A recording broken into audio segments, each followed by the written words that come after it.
23,000 priests were counted in the census later on. So in Numbers 26, there's a census taken, and there's 23,000 priests. How many died, though, in the plague? Do we know? It was 24,000, but 1,000 of those were the leaders that were hung up. So 23,000 of those were the people that partook in this thing. But yet, again, God always has, for the counterfeit, God has the real. So he had what stamped out these people. He had 23,000 priests too.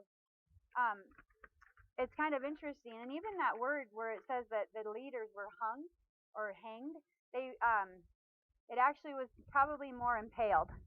That they also died the same way that Pinchas killed those other two, Zimri and Cosby. Thank you, Cosby. Right. In chapter 26, we see another census. It's one since they've left Egypt and they're in Israel, or they're in the wilderness. They're counted again. They're counted children 20 years old and above. It's the first time the five daughters of Zelophhad are mentioned, and it points out that Joshua and Caleb were the only two original registered numbered ones left from Mount Sinai. So at this point, besides these, there's still Moses and Eleazar, and then we have Joshua and Caleb. So this is like year 39. Okay, it's the beginning of year 40. It's in that time frame, and they're camped out. They're like on the plains of Moab. They can see the promised land right there. The roof is done, but the inside's not ready yet. But they're right there within sight of where they're going, and they have their last few little tests that God's working out in them. Chapters 27 covers the second place in which all the five daughters of Zelophhad are mentioned again. They were so zealous that they were willing to come. They were willing to ask for their inheritance. They did not want their father's name removed either. Chapter 28 and 29, we see the zeal in eating the feast days again. It's again reiterated to us. And not only that, it talks about a daily offering. Who knew there was a daily offering? Twice a day, in fact. Yeah, those priests were busy, huh? Did it give them a lot of time for like watching Netflix or playing games on their phones, or just even in general, a lot of free or downtime? No. Their lives, their thoughts, everything they did was about Yahweh. It was about this tabernacle, about the body. These are all actions. All these themes are actions. Slay the sin.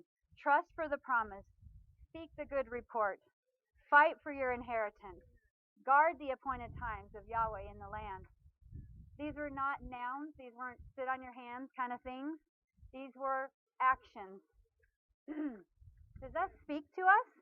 Does that speak to our hearts? Because there should be a call to action, and I think even more now we are feeling that. We're feeling that I know there's frustration for sure, but I think there's times we really do feel that rise to I'm going to start speaking some things here and there.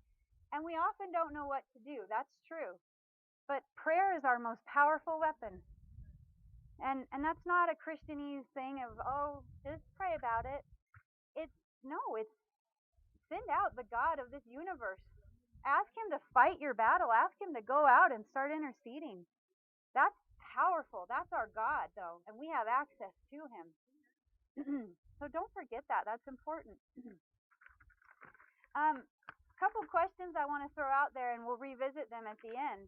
But I want you to think about it. And if you have a comment later on or an answer to it, I want to hear what you say or what you have.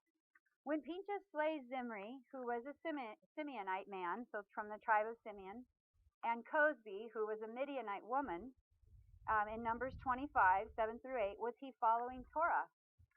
And can you find scriptures to back this?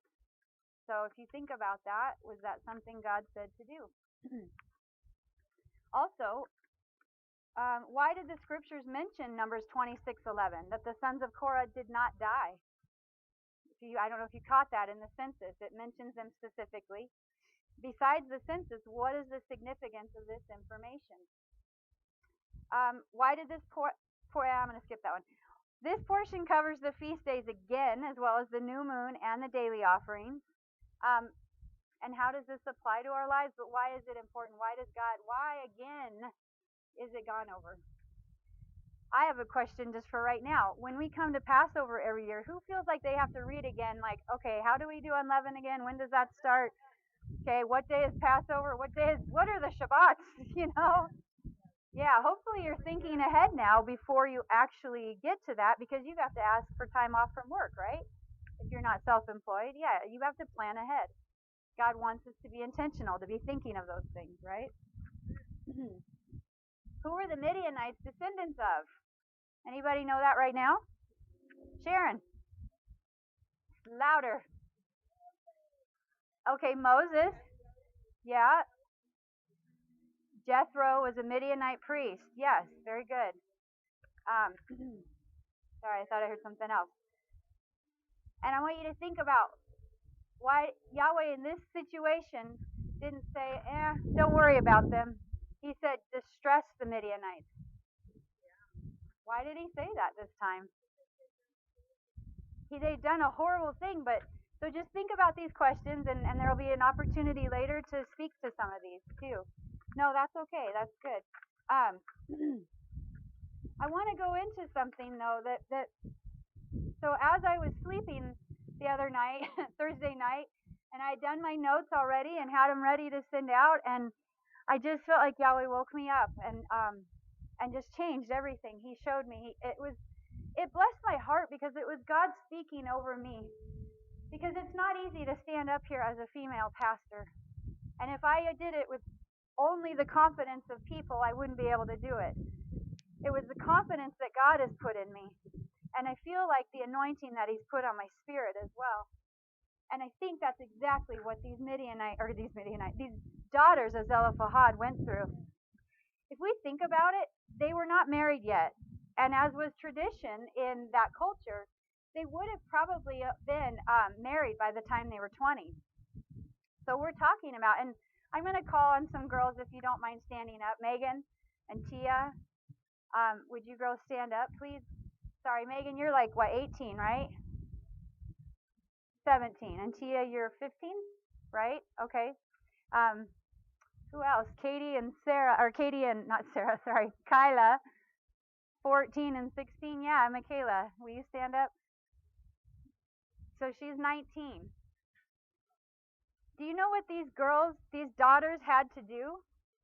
They had to go not only to the head of their tribe, they had to go to the heads of the tens, then that head had to go to the heads of the hundreds, then the heads of the thousands with this request. And the request was, well, what about us? What about our inheritance? So then that head then went to Moses and Eleazar. You girls can sit down, thank you. These weren't women that had lived a lot of life. They weren't women that had learned how to really probably stand up for themselves very much, or even how to just be bold, But I think that it was something that they knew who their God was.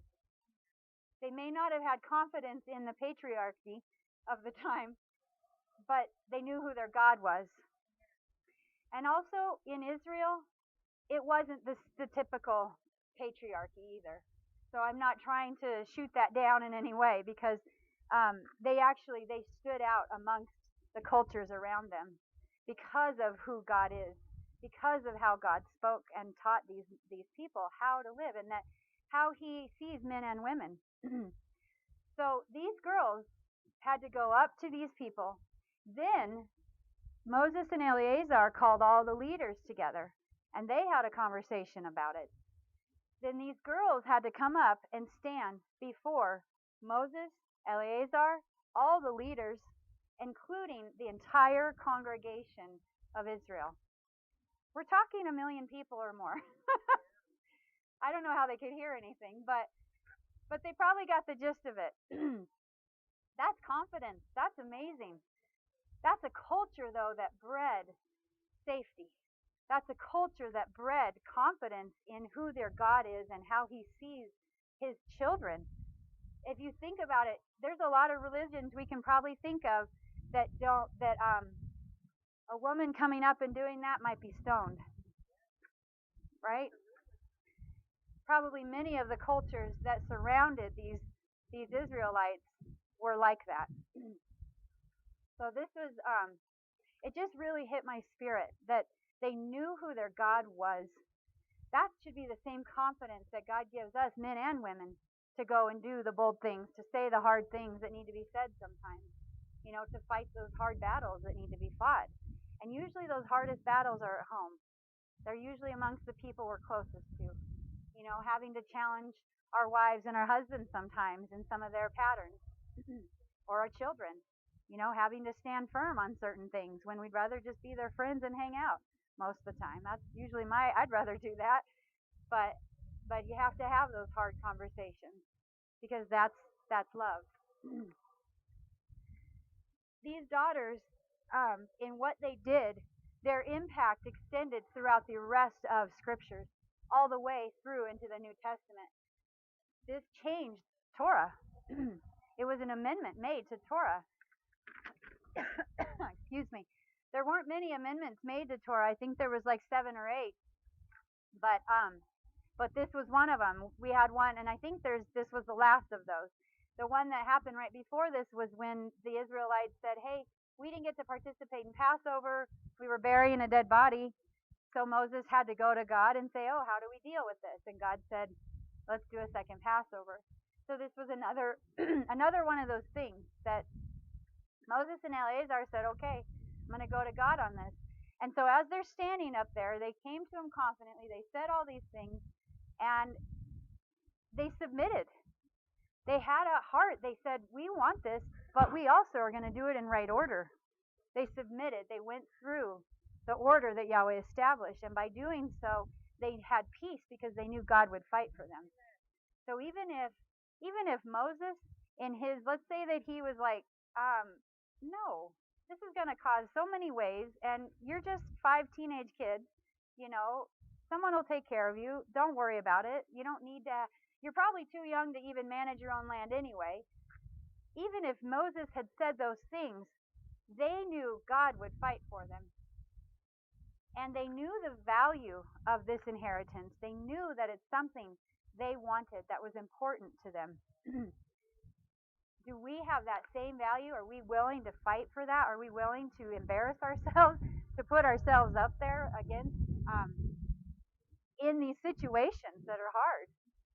Alyssa, did you have something that you want to share on that, on inheritance? What happened to our microphone? Oh, Katie, thank you. Can you come up here? Thank you. If you don't mind coming up here. Hello. Okay, so it's on. Yep.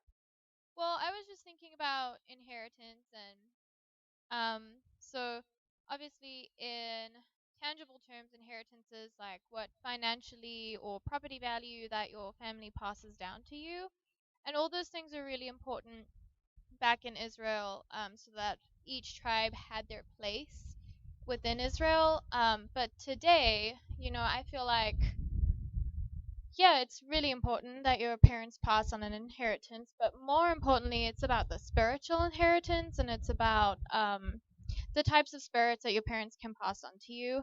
Obviously, you get God's spirit and then not God's spirit, like the world spirit. So that's important that they pass on God's spirit. And we're all here very blessed to say that we have that, and our parents have done that for us. It's the biggest blessing is to accurately pass on and to show a relationship between us and Yeshua, to pass on that love by action. But I was also thinking like spirits of within that realm, you still get a spirit of fear. Doesn't mean you don't have God's spirit. It just means that you can walk in different spirits at different times. So I was just thinking how it's important that we accurately portray the fruits of the spirit to our children. to just to avoid them from learning unhealthy patterns from us, yeah, to inherit the wrong thing. But that's really all I could think of and share. But yeah, sure. I really appreciate your insight. Thank you. The word Manasseh. Oh, and why am I mentioning Manasseh? Because that's who the daughters of Zelophhad, they come from the tribe of Manasseh. So, does anybody remember the meaning of the word Manasseh? His name means to forget. And there's obviously different ways you can apply that understanding, but what I saw in this was that it was his name would be forgotten without having someone to stand up and say, "Hey, this is important." These 5 daughters reestablished his name, which is cool because this was a patrilineal society. Yet they were able to reestablish a name for Manasseh, no longer forgotten. There's a lot of symbolism in this too. 5 daughters symbolizes Torah. It means grace. There's probably a lot more things you can think of that I can't right now. I want to propose the idea, and that in the garden, before Adam and Eve did their thing, because they were there together, in case there's any debate on that, they were at the tree together and partook in that God's original design would be that men and women ruled side by side. Because Eve was pulled out of the side of Adam. She was not pulled and said, "Hey, walk 10 feet behind your husband." She was pulled from his rib and was meant to be a helpmate to him. In a lot of ways, it's implying that he needed help. Yeah, and that's not a bad thing either. It shows the value in both of those things, honestly. But because of the sin that they partook in, there was a curse pronounced that your husband would rule over you. But I don't think that we do have to live under that curse, because our God is the one that reverses curses, right? And I'm not proposing that we go home and we start saying horrible things to our husband and no more of your thumb on me or anything like that. It's I think that my husband and I have a very, very balanced marriage in that respect. We have very different roles. I'm probably the most kept of a woman I've ever been in my whole life. But at the same time, I feel very confident in who I am. And I think I really do believe that's the design. And I don't mean we have a perfect marriage, obviously. You guys probably all have seen that we don't. But I do believe that was the design. I feel like that was modeled in my home. It's been modeled with my parents. I think it was modeled with my grandparents. There's been times that that I know that Jerry will have to say, "Okay, but this is what we're doing." There's times that I have said that, and he's okay with it. We pray about it together, though. But I do believe that was God's design, is that we would walk side by side. Because how attractive is it to a man to see a woman who is confident, who does know who she is, who does know her God? That's something I think most confident men are drawn to, right? And mature men are. So I think that's an important thing. And again, I guess I worry a little because I honor and highly respect men, and the men in this fellowship especially.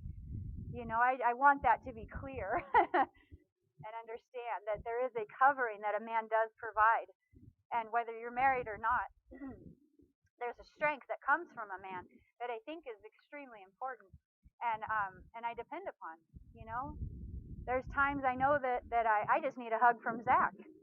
And it's different than a hug I get from my girls.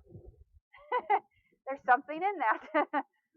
So there's a uniqueness that God puts in men and women. There's differences in those roles, and I'm very thankful for that. We're not an androgynous society. But the actions, the zeal that was in these daughters, the importance they saw in their inheritance, they fought for. They had to do this 3 times. The topic comes up again in Numbers 36, as well as Joshua 17, and the elders bring it up.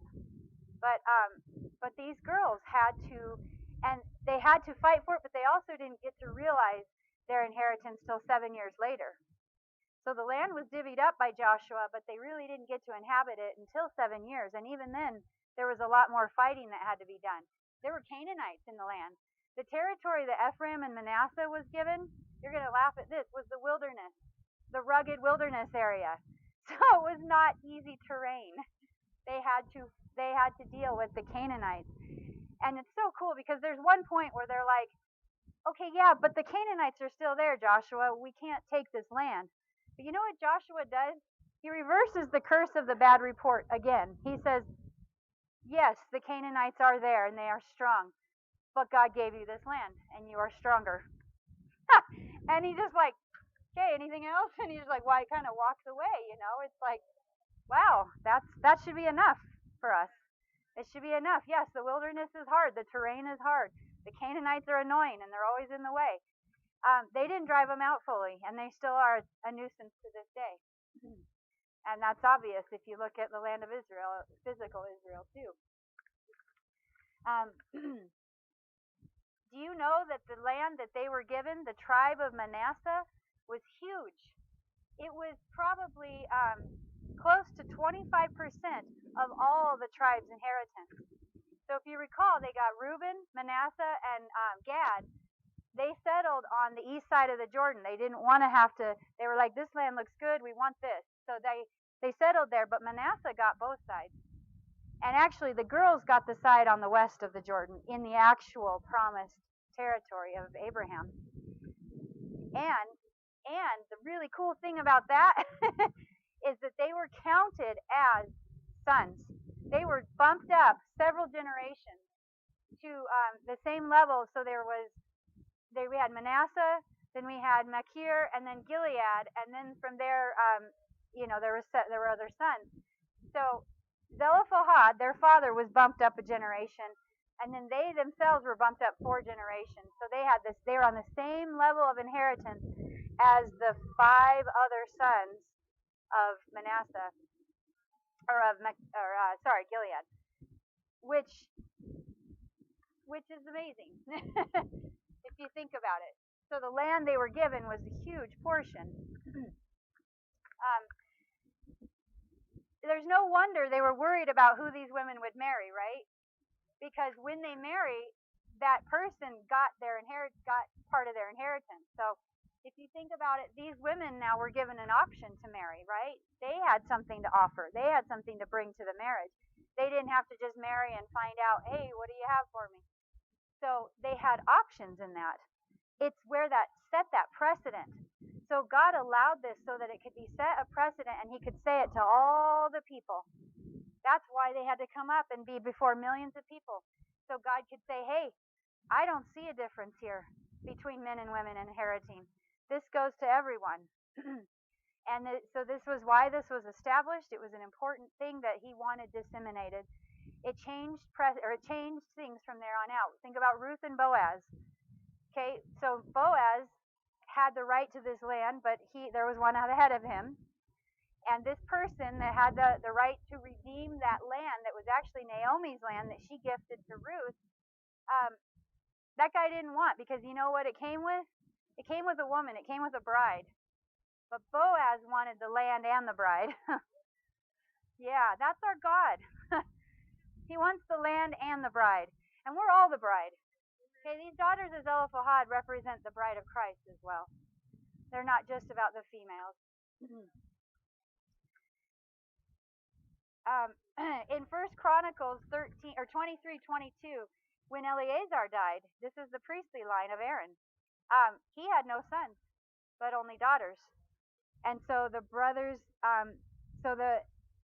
it brings it out in 2 Chronicle or in 1 Chronicles that again, even in the priestly line, it went to the daughters. This also established the role of.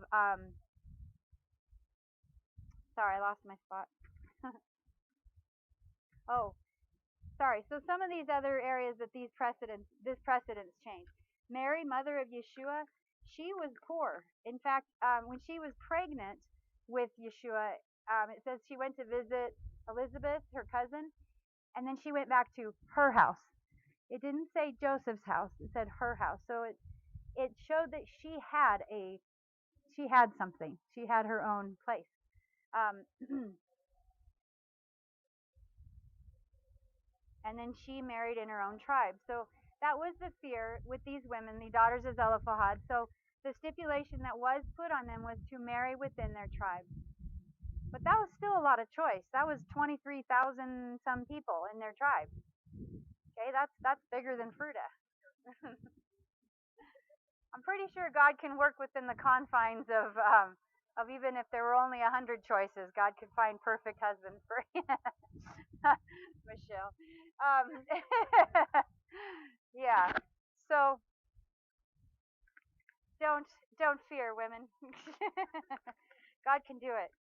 Um, these girls fulfilled the prophecy of Jacob. This is amazing. Hold on to your socks right now. You ready? Okay. This prophecy that was given to Jacob in Genesis 49:22 over his 12 children, it says, Joseph is a fruitful bough, even a fruitful bough by a well, whose branches run over the wall.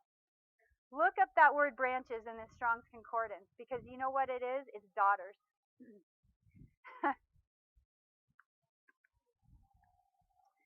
His daughters run over the wall.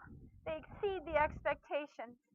That's what that means. They go and they can reach out further than even they thought they could. God has such a higher expectation for us than we ever do. He doesn't have a glass ceiling. But this word is it the word is Hebrew, and it's bat for branches. So the branches, and what do branches do? They extend. They are a bridge in some ways. They reach out. Just as women, and not just women, but I think that right here this was an important thing. So think about that for your inheritance of who you are. You know, the daughters that reach out. To the large one, they were given in Numbers 26:54. So as they were doing the census, it said, to the larger group, you get the larger portion. To the smaller group, you get the smaller. So that's important to think about. Like, what does that mean for us? You know, if we're diligent with the little things, God will give us more. Extend our tent pegs. Be willing to open up your homes. Be willing to reach out further. Be willing to push yourself outside your comfort zone. Each shall be given its inheritance according to their registered ones. So these daughters were now registered and given an inheritance. You would think, like, why did God allow? Why did they have to fight for it? Why didn't God just say, oh, and by the way, there's these daughters that don't have an inheritance. Let's deal with that. Why was that important that they came up? Why is it important that we say, God, I want everything you have for us. I want to extend my branches over the wall. Yeah, answer it. That's right. If he calls you, you have to choose him. It's an action. It's implied. Very good. Dennis, would you mind? I have more to do, but would you mind sharing what you shared with me about obedience? Would you come up here, please? Thank you. Everyone can see your beautiful face. Is that mic on? Hello. I'm out of my comfort zone. It goes back to Thursday, and we have a Torah study on Thursday. And Thursday afternoon, I thought, well, do I really want to go to that? I mean, honestly, I'm being honest. You know, it's hot, and whatever. Get into that kind of lazy mode. So I come out, and the study was about obedience and being zealous for Yahweh. We're certainly not, I can speak for myself, as obedient as we should be to him. And taking a little extra time out of the week to come out and listen and share with other people, there's so much to be gained by it. And, most of us, it's 10, 15-minute drive. So there's a lot to be gained. And I'm finding that the more I participate, the closer I get. And I just we just need to give back more. We've got all the building materials. We've been coming to church for how long? Listening to how many sermons for how long? It's probably time to put some of these building materials and start building the house, because we've heard it all. We can sit and sit on our tailgate, or we can actually start doing something with it and being constructive, because he's a jealous God, and he wants us to be zealous for him. So that's what came to me. Anyway.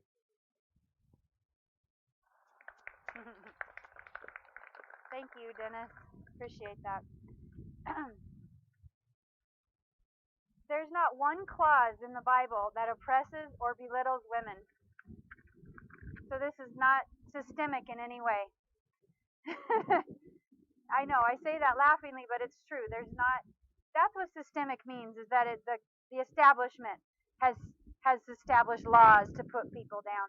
Our God never did that.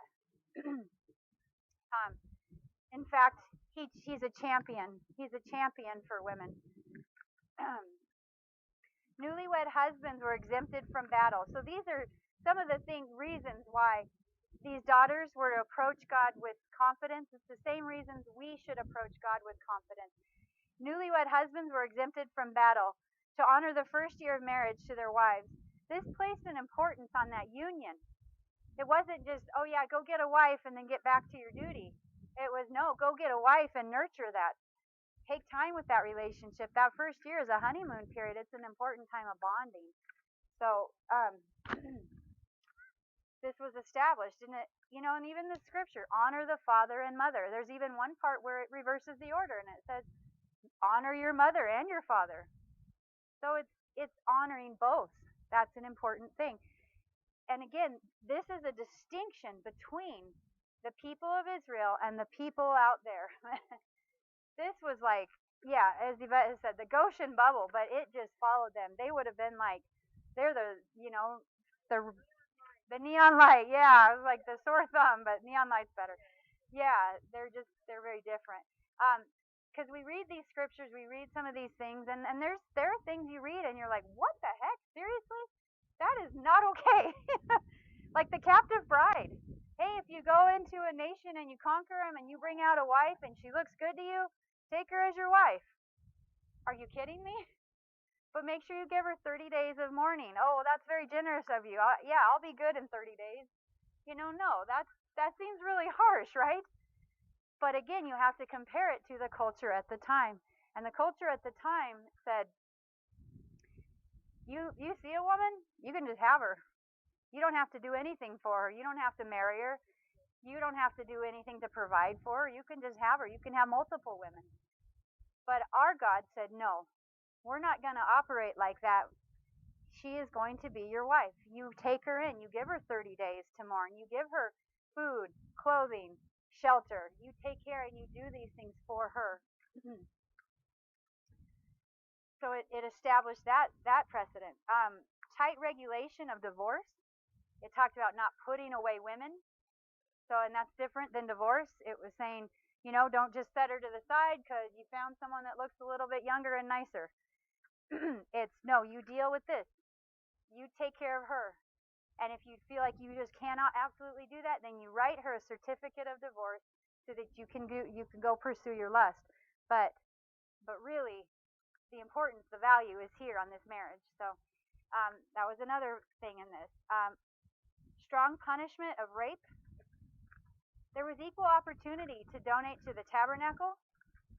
There was opportunity to serve in the temple. Maid servants specifically were included in worship. They were given the day off. Remember it said, don't even allow your manservants and your maidservants to do work on that day. There were special provisions to protect handmaids from abuse and being overworked. There were provision for widows. That's a huge one. God went after those that didn't take care of the widows and the orphans. Number 6, again, that's one of those things where you read it and you think, this is the law of jealousy. So where a husband suspects maybe his wife of cheating, that he takes her into the temple, or into the priest, and she has to drink the bitter waters. I know that we've, heard through recorded history, there's not one ever case of that ever happening. We don't know for sure, but that more than often, the man would say, "Oh God, no, I don't want her to do that," and he would stop the process. It was just my own jealousy, you know. But regardless, that sounds like a harsh thing. Like, gosh, she's got to do this, and then her belly rots, her thigh rots, her belly swells, and the implication that she no longer can have children. She's infertile at that point. But the bigger part of that was, again, a God establishing that a husband couldn't just go beat his wife just because he had a suspicion about her. There was a proper order to that. And again, it was trusting the authority that God put there. Because let's say she was innocent and she had to drink these terrible waters. God was the one that caused them to have an effect or not. So it's trusting God to deal with these things. But it gave a woman the right. It gave her the protection from a jealous husband. And can you imagine if she was innocent and her husband made her drink that? What that conversation would have looked like that night? Where he'd be sleeping for the next week? Yeah. So it also gave property inheritance for orphans, for daughters that were orphans. A Nazirite vow, a woman or a man could take this vow, and that gave them opportunity to serve in the temple too. So there's a lot of these amazing things. There's also a negative impact for taking part. So here we had the zeal of these girls. We had the zeal of Pinchas. We had the zeal of Joshua and Caleb to do these things. But then there was the negative impact that rippled down through in these generations. Zimri was from the tribe of Simeon. His inheritance was tiny. It was, I think, reduced through this action. And in fact, he was completely encompassed by Judah, too. So they didn't even have their own, just their own borders, really. They were completely encompassed. Judah's inheritance was too large, in fact. They said, "Hey, we need to give some of our land away," and so Simeon was given some of their land inside.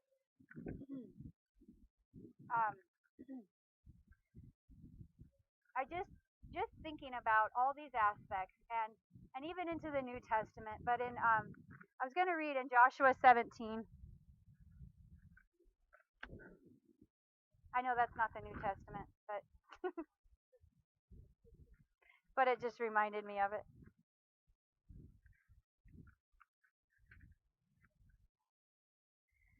This is the third time that the daughters of Zelophhad are mentioned.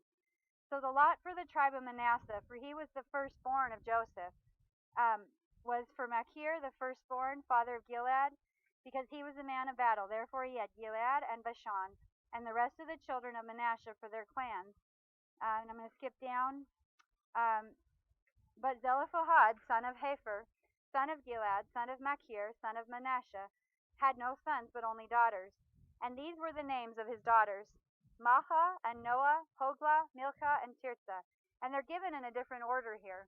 So it's most likely that they married, and so they're giving them in the order of now who married off first. And they came near before Eleazar the priest, before Joshua son of Nun, and before the rulers, saying, Yahweh commanded Moses to give us an inheritance among our brothers. So he gave them an inheritance among their father's brothers, according to the mouth of Yahweh. And 10 portions, 10, fell to Manasseh, besides the land of Gilead and Bashan, which were beyond the Jordan, because the daughters of Manasseh received an inheritance among his sons. And the rest of Manasseh's sons had the land of Gilead. And the border of Manasseh was from Asher to Michmash, which faces Shechem. And the border went up to the right to the inhabitants. So the other really significant thing about this was that it had to do with Shechem, because where Joseph was given, was that part of that was Shechem. So that part about the branches extending over the walls. So we see that God's word is true, that these things have a ripple effect. We see that Pinchas, in his one person, in his act of righteousness, established life in the community. Really, he stopped a plague from killing the rest of the people.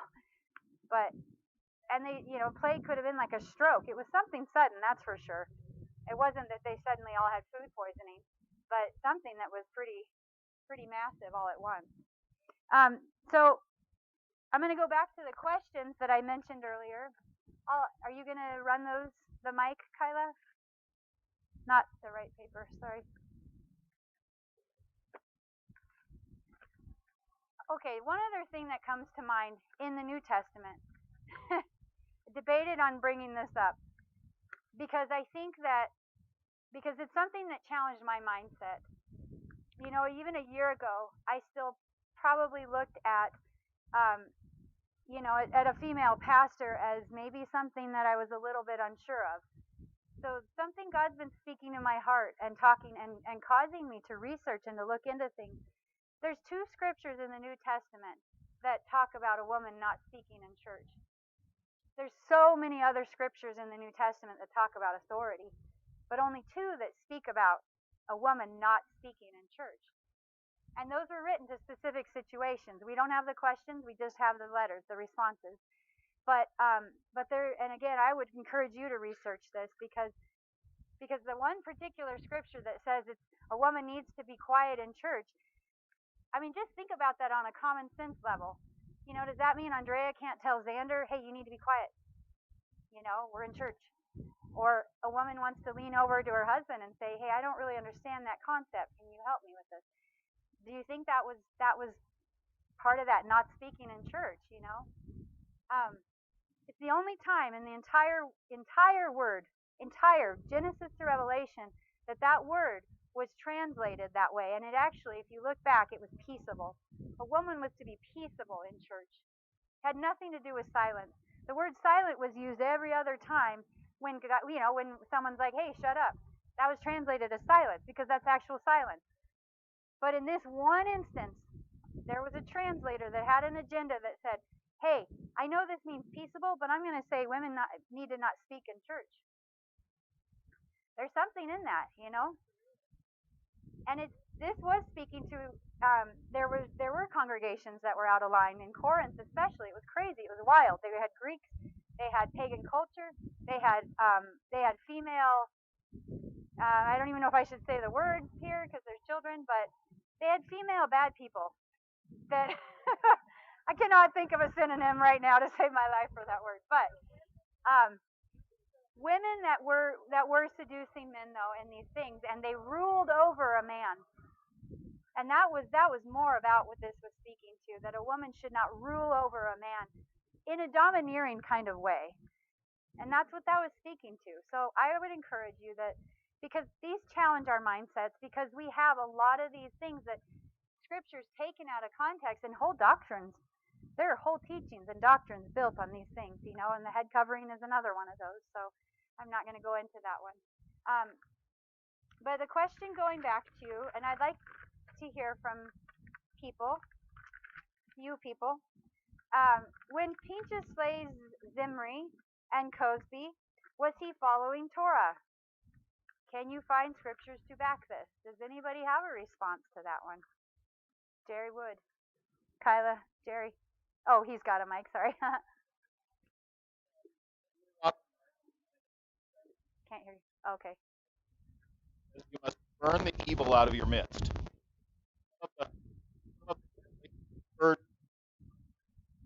Yeah. You're cutting in and out, so come up here.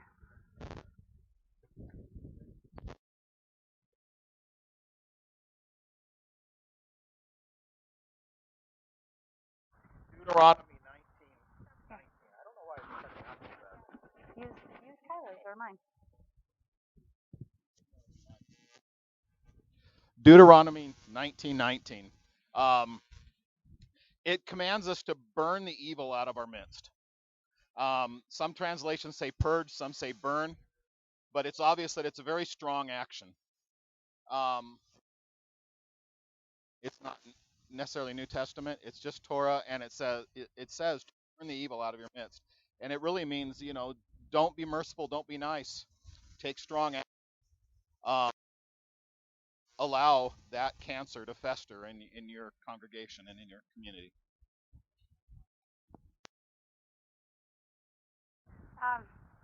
That's good, because I think Pinchas set a precedent too. Oh, okay, Daniel. Who has the mic for passing? Kyla, do you? Okay. Thanks. Numbers 25. This is like the verse before. All right. Yeah. First of all, can anybody just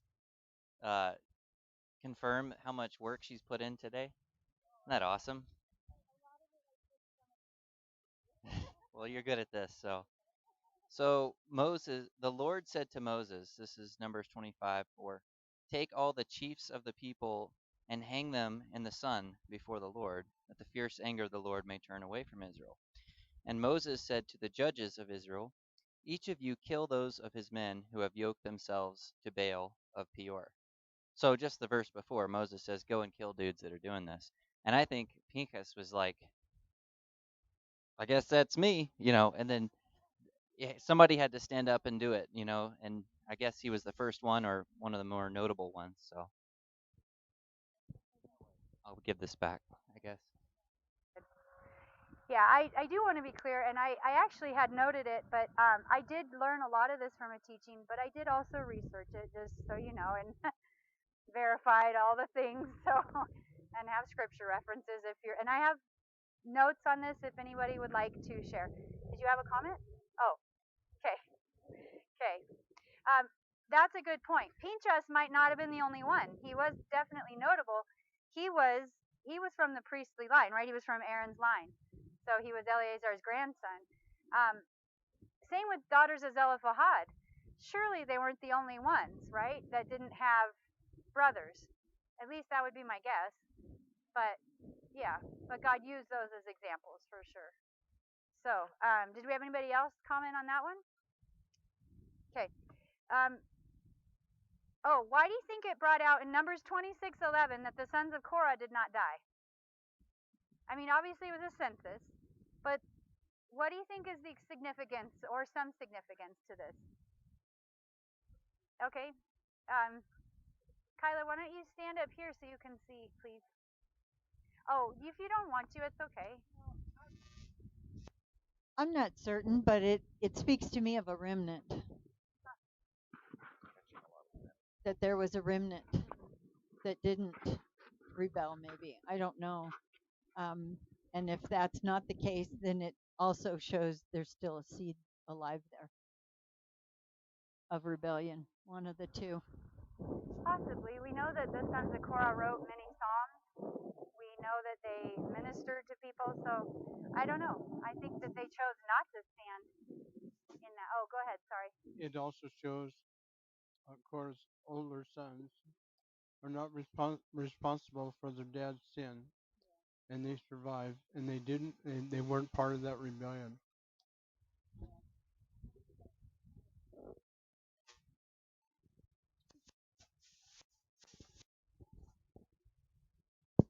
I was going to say the same thing, that the sons shouldn't.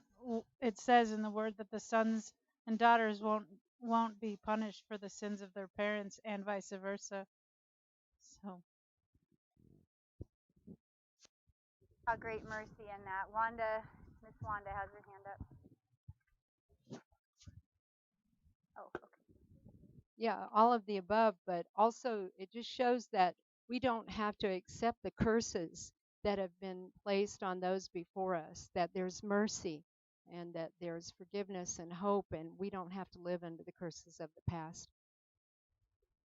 That's right, amen.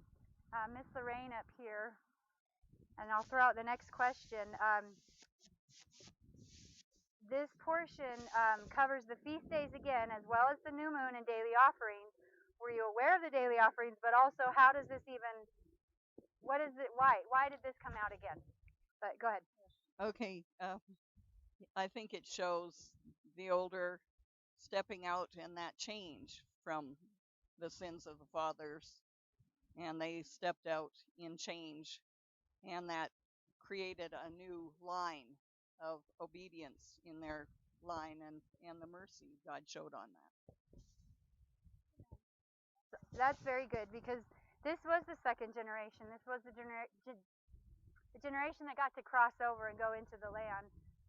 And most likely these daughters, their dad was probably only about 60 when he died, so he would have been younger. And yeah, so it just shows that God ushered in that second generation. So the next question about the feast days, anybody have any insight on that one? Why were they reiterated again here? Okay.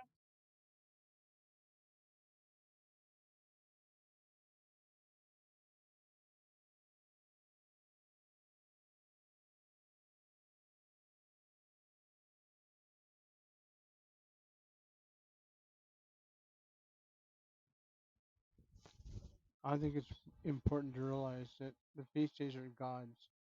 They're not Jews or Jewish feast days. And I think God is reiterating these days so that we can see that how important they are to God. And although nowadays nobody keeps the feast days except for God's Jews and Messianics, because the feast days are God's feast days.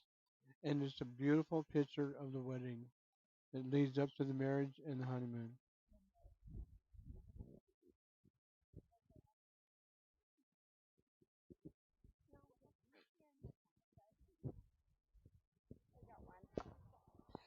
Well, we've got to remember that they were going into the promised land and they were going to plant the culture there. Their feast days, they sacrificed their children. Their feast days were horrible feast days. God set up the feast days as they were going into the land to supplant those things, to supplant that culture. And also, he set up a welfare system. He set up vacations.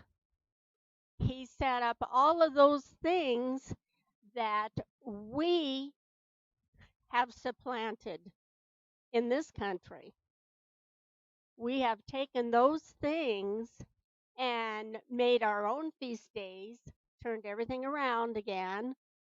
And now I think it's reviewing all this. He's calling us back to supplant those things where we are. So maybe Jacob was aptly named, huh? We are to supplant. Go ahead, Wanda. Yeah, all of these things are true.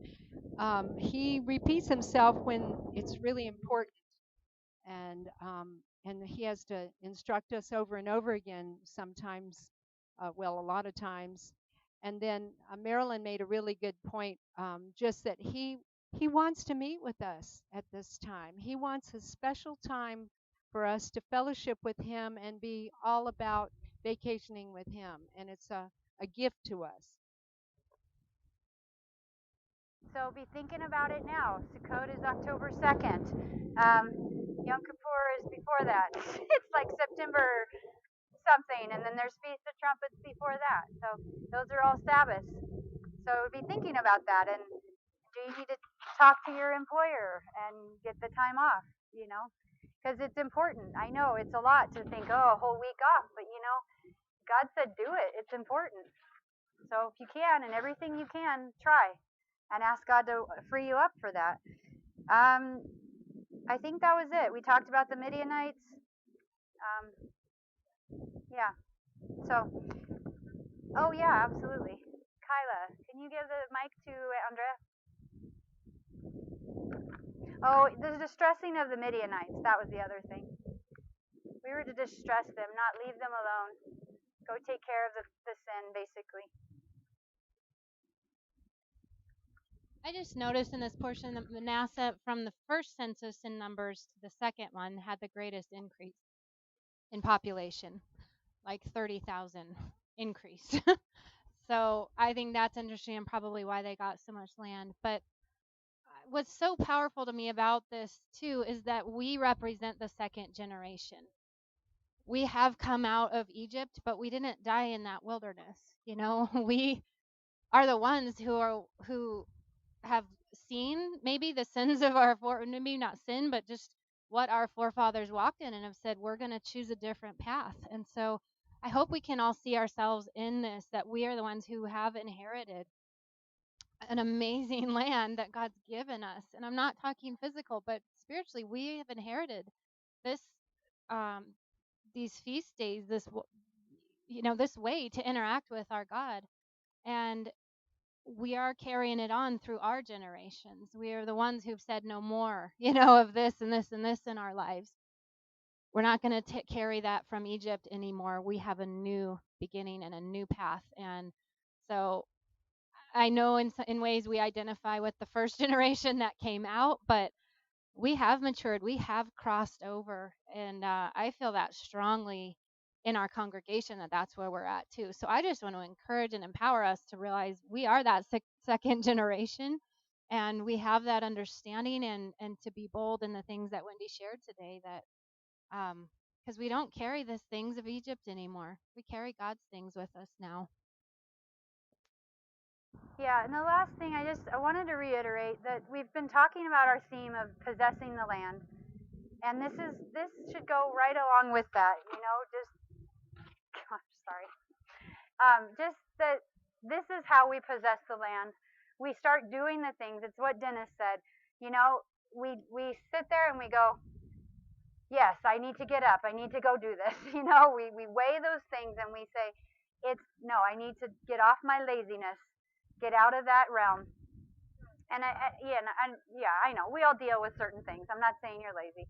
I certainly battle those things too. At times, even Thursday nights and in the summer, yeah, it's hard. So I think it's actually for me it's harder in the winter. But anyway, but that's part of possessing the land is changing these patterns, doing things differently, pushing yourself outside of your comfort zones. So let's go into prayer, and then we're going to enjoy a taco bar. Oh, yeah, sorry. Okay. Before we go into prayer, I want to say, look around at your kids. Look around at all these kids. Do you know that they've inherited feast days? Do you know they're looking when they're 25 and they're getting married or something? They're going to say, "Well, honey, we're going to observe Sukkot. We're going to camp out like an old-fashioned tent meeting." And it's important to realize that the inheritance, uh, the spiritual concepts that we have, we want our kids to inherit these things. We want our kids to inherit. We want to inherit the feast days.